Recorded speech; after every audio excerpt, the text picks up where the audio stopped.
Olá!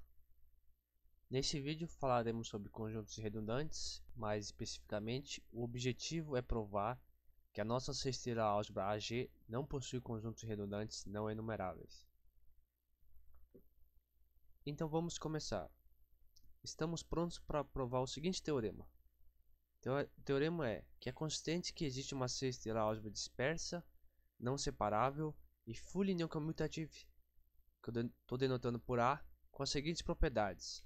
Então, existe uma família dirigida de álgebras de dimensão finita, cuja união B é densa em A, e tal que, para toda a família de projeções P de xi, xi menor que ômega 1, nesse conjunto denso B, e que gera uma subálgebra não separável de A, e para todo o epsilon maior que zero, eu tenho três elementos, xi1 menor que xi2 menor que xi3, tal que a norma de P de xi1 menos P de xi2 multiplicado por P de xi3 é menor do que epsilon. Também tenho xi1 menor que xi2, tal que o comutador entre o P de xi1 e o P de xi2 é menor do que o epsilon. E também consigo encontrar dois elementos, que eu estou denotando aqui por xi1 menor que xi2, tal que o comutador entre o P de xi1 e o P de xi2, a norma desse comutador é maior ou igual a meio menos epsilon. E a propriedade 2 é que A não possui conjuntos redundantes não enumeráveis. E a propriedade 3 é que A não possui subálgebras comutativas não separáveis. Esse é um dos principais resultados da nossa pesquisa.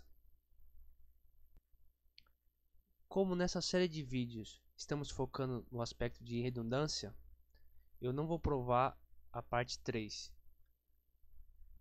mas ela pode ser encontrada na minha tese de doutorado. Sendo mais específico, na verdade o 3 ele segue dessa propriedade 1.3. Porque se eu tivesse uma cesteira subálgebra comutativa e não separável, então em particular, de um certo modo eu conseguiria encontrar uma família não enumerável de projeções que comutasse. Então, claro que esse 1.3 não poderia ser verdade. Então, na verdade o 3 é uma consequência do 1.3. Então, o que não vamos provar na verdade é a propriedade 1.3. Vamos então provar as propriedades 1.1, 1.2 e A2. Então o que vamos fazer é mostrar que a nossa cesteira álgebra AG satisfaz as condições do teorema. Para a nossa cesteira álgebra AG, já provamos que AG é uma cesteira álgebra dispersa, não separável e fully non commutative. Vamos considerar como a família de subálgebras finitas como uma família formada pelo A de XP, G, tal que o P pertence a G. Então aqui é claro que a união desse conjunto aqui forma um conjunto denso para a nossa cesteira álgebra. Então, primeiramente, vamos mostrar que a propriedade 2 é consequência de 1. Ou seja, o que era a propriedade 2? É a não existência de conjunto redundante não enumerável. Vou mostrar que a não existência de um conjunto redundante não enumerável é consequência de 1. Então, para a prova, suponha que eu tenho um conjunto redundante não enumerável de projeções na nossa cesteira álgebra AG. Então, em particular, posso assumir que existe um epsilon maior que zero, tal que a distância do Q de xi até a cesteira álgebra gerada pelos Q alfa para alfa diferente de xi é sempre maior do que epsilon. Bom, se isso aqui é verdade, então a distância de Q de xi até essa cesteira álgebra é sempre maior do que epsilon, então claramente é verdade que a distância de Q de xi ao produto de Q alfa Q beta é sempre maior do que epsilon, para todo alfa beta diferente do que xi. Porque claramente esse produto aqui pertence a essa cesteira álgebra. Então essa desigualdade vale. Então agora considere o P de xi pertencente a B, onde que B é aquela união das nossas álgebras finitas, tal que a distância de Q de xi a P de xi é menor do que epsilon sobre 4. Bom, mas assumindo a propriedade 1, então por 1A existem xi1 menor que xi2 menor que xi3, tal que a norma de P de xi1 menos P de xi2 P de xi3 é menor do que epsilon sobre 4. Então, concluindo, dessa desigualdade P de xi1 menos P de xi2 multiplicado por P de xi3 menor que epsilon sobre 4, e do fato de que norma de Q de xi é menos P de que é sempre menor que epsilon sobre 4, chegaremos que então que a norma de Q de que 1 menos Q de que 2 multiplicado por Q de que 3 seria menor do que epsilon. Contradição com a desigualdade que temos aqui em cima. Isso conclui a prova que 2 segue de 1. Em particular, se 1 é verdadeiro, nossa sexta álgebra não possui conjunto redundante não enumerável. Vamos agora fazer a prova da propriedade 1. Então vamos esboçar a ideia da prova de 1A.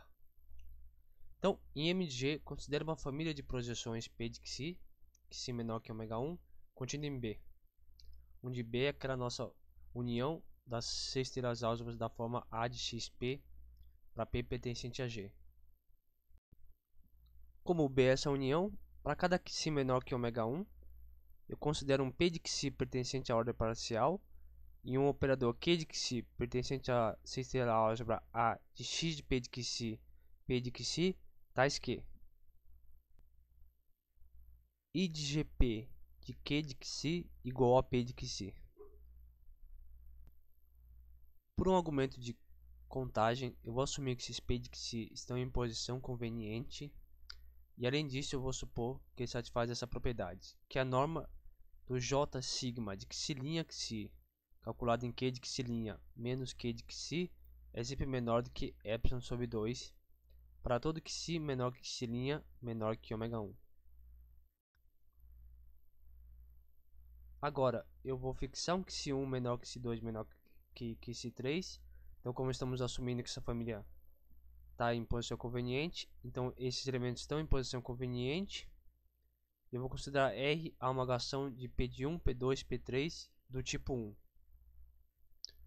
Bom, na verdade aqui é o P de xi1, P de xi2 e P de xi3. Eu vou denotar simplesmente por P1, P2 e P3. Então eu considero R a amalgamação de tipo 1 de P1, P2 e P3, onde essa amalgamação de tipo 1 é a amalgamação que construímos no vídeo anterior. Só para lembrar, essa amalgamação era dada por esse lema. Então era um R que satisfazia essa propriedade, e em particular eu tinha essa propriedade, que é o que vamos usar. Então, só copiando essa última propriedade, então eu tenho isso. Então isso vale para qualquer que seja o A pertencente ao A de xp3 de P3. Então, em particular, essa desigualdade vai valer se eu substituir o A pelo Q de xi3, que é o que eu faço aqui.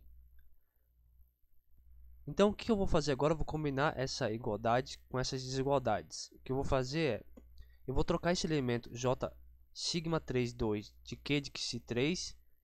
Eu vou usar essa desigualdade e vou trocar isso aqui pelo Q de xi2. Claro, como que aqui não tem uma igualdade, eu tenho uma desigualdade em relação à norma. Então isso vai me custar que eu não vou ter mais essa igualdade, mas eu vou obter essa desigualdade.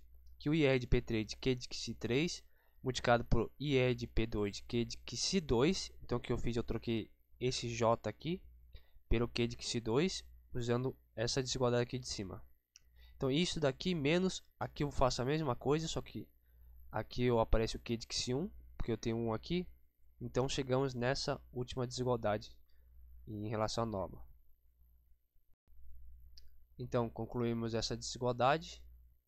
E agora eu vou usar o fato que aqueles operador, aqueles mergulhos I satisfaz que o IGR calculado no IR de P de xi do Q de xi é igual ao IG de P de xi Q de xi. Então o que eu estou fazendo aqui, simplesmente eliminando esse R que está aqui no meio deles. Então o resultado vai ser o IG de P de xi calculado no Q de xi. E aí pela escolha dos Q de xi, isso é igual ao P de xi.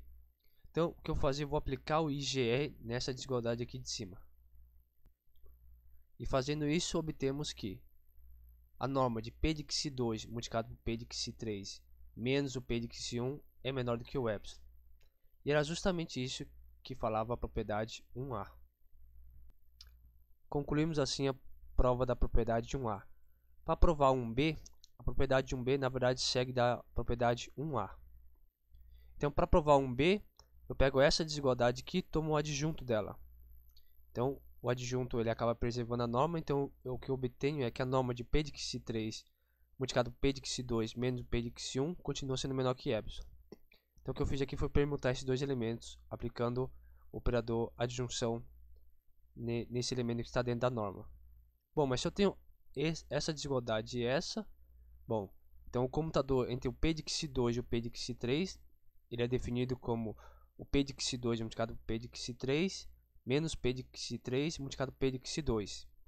Isso aqui é menor ou igual que a norma de P de xi2 multiplicado por P de xi3 menos P de xi1 mais a norma do P de xi3 multiplicado por P de xi2 menos o P de xi1. Bom, isso aqui é menor do que epsilon, isso é menor do que epsilon, concluo então que isso aqui é menor ou igual a 2 epsilon. Então dessa forma eu tenho a propriedade 1b. Como eu comentei anteriormente, eu não vou fazer a prova da propriedade 1c, porque a prova da propriedade 1c demandaria mais alguns lemas adicionais, mais algumas amalgamações, mas ela pode ser encontrada na minha tese. Então, só para concluir, provamos nesse vídeo que a nossa sexta álgebra AG é um exemplo de uma sexta álgebra fully não comutativa, não separável e que não admite conjunto irredundante não enumerável. Com isso eu concluo esse vídeo. Deixo aqui as referências. Obrigado.